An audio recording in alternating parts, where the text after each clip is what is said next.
മേദിന ആചരണത്തിൻ്റെ 140 ഈ വാർഷിക വേളയിൽ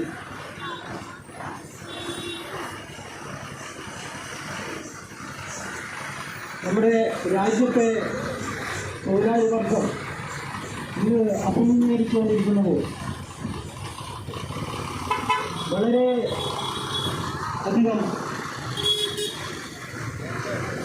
സങ്കീർണമായ ഒരു സാഹചര്യത്തിലൂടെയാണ് ഇന്ന് കടന്നു പോയിക്കൊണ്ടിരിക്കുന്നത്. നമുക്കറിയാം, തൊഴിലാളിയുടെ ജീവിത സാഹചര്യം, അവൻ്റെ ജീവിതം മുന്നോട്ട് കൊണ്ടുപോകാൻ ആവശ്യമായ രീതിയിലുള്ള കൂലി ലഭ്യമാവുക എന്നത് വളരെ അത്യാവശ്യമായ ഒരു കാര്യമാണ്. എന്നാൽ ഇന്ന് തൊഴിലാളികൾക്ക് അവൻ്റെ അധ്വാനത്തിനനുസരിച്ച ഒരു കൂലി ലഭ്യമാവുന്നില്ല. പ്രധാനമായും നമ്മുടെ രാജ്യത്ത് മുൻപൊന്നുമില്ലാത്തവിധം തൊഴിലില്ലായ്മ രൂക്ഷമായി കൊണ്ടിരിക്കുന്ന ഒരു സാഹചര്യത്തിലൂടെയാണ് കടന്നു പോകുന്നത്. മുമ്പ് നിർമ്മാണ മേഖലയിൽ പണിയെടുക്കുന്ന തൊഴിലാളികൾക്ക് മിക്കവാറും എല്ലാ ദിവസവും ജോലി ലഭിക്കുന്ന ഒരു സാഹചര്യം ഉണ്ടായിരുന്നു.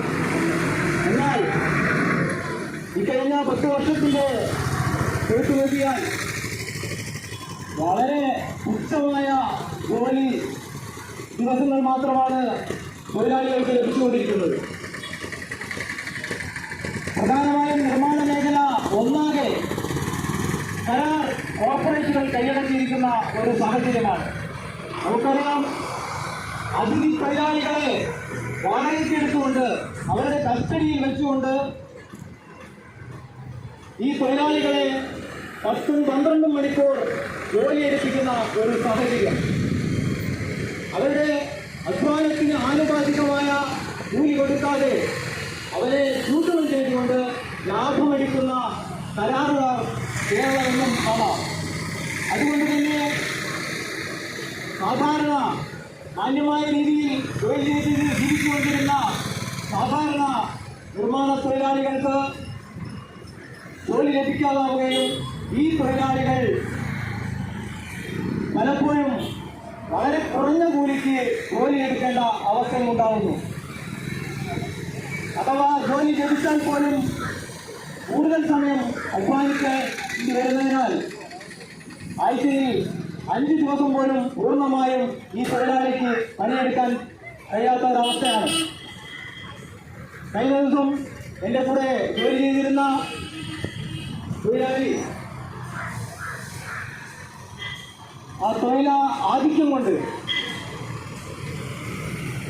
കരാറെടുത്ത തൊഴിൽ ആനുപാതികമായി അത് തീർക്കണമെന്നതുകൊണ്ട് 3-4 ദിവസം തുടർച്ചയായി കൂടുതൽ സമയം വർക്ക് ചെയ്തു. പക്ഷേ 5-ാം ദിവസം അദ്ദേഹം ഹോസ്പിറ്റലിൽ അഡ്മിറ്റായുള്ള ഒരു സ്ഥിതിയാണ്. നിങ്ങൾ വളരെ തുച്ഛമായ കൂലിക്ക് ജോലി ചെയ്യുന്ന ഈ തൊഴിലാളി ഹോസ്പിറ്റലിൽ അഡ്മിറ്റായി കഴിഞ്ഞാൽ നമ്മുടെ ആശുപത്രികളിലെ അവസ്ഥ എന്താണ്? ഇന്ന് സർക്കാർ ആശുപത്രികളിൽ കാര്യമായ ഒരു ചികിത്സയും ലഭ്യമാകുന്നില്ല. ഗുണകരമായ രീതിയിലുള്ള മരുന്നോ മറ്റ് ചികിത്സാ സൗകര്യങ്ങളോ സാധാരണ ആളുകൾക്ക് ലഭ്യമല്ലാതാകുന്ന അവസ്ഥയാണ്. ഈ തൊഴിലാളിക്ക് ന്യായമായ ഒരു ചികിത്സ ലഭ്യമാകാൻ അർഹതയില്ല. എന്നാൽ ഈ തൊഴിലാളികൾക്ക് ചികിത്സ കിട്ടാത്ത അവസ്ഥ. ഈ ഒരു സാഹചര്യത്തിൽ അദ്ദേഹം പ്രൈവറ്റ് ആശുപത്രിയിൽ പോവുകയും പലരോടും കടം വാങ്ങി ചികിത്സിക്കേണ്ട അവസ്ഥയുണ്ടായിരുന്നു. ഈ രീതിയിലാണ് ഇന്ന് നമ്മുടെ കേരളത്തിലെ തൊഴിലാളികളുടെ അവസ്ഥ പോയിക്കൊണ്ടിരിക്കുന്നത്.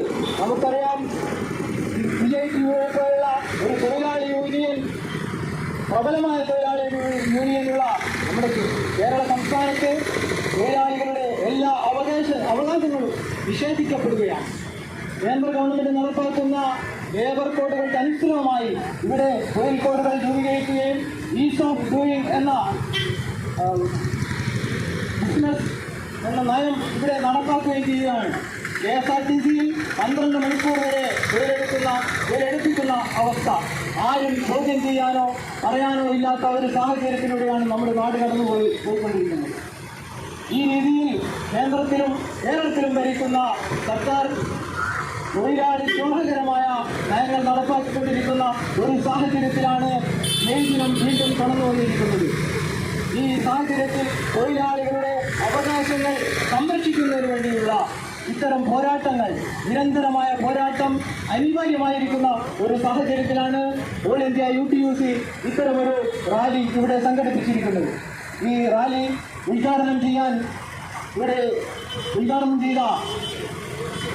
UTUCയുടെ നേതാവ്, അതുപോലെ തന്നെ അഖിലേന്ത്യാ കിസാൻ മസ്ദൂർ സംഘടനയുടെ നേതാവുമായ സഖാവ് MK രാജന് UTUCയുടെ പേരിൽ നന്ദി രേഖപ്പെടുത്തുന്നു.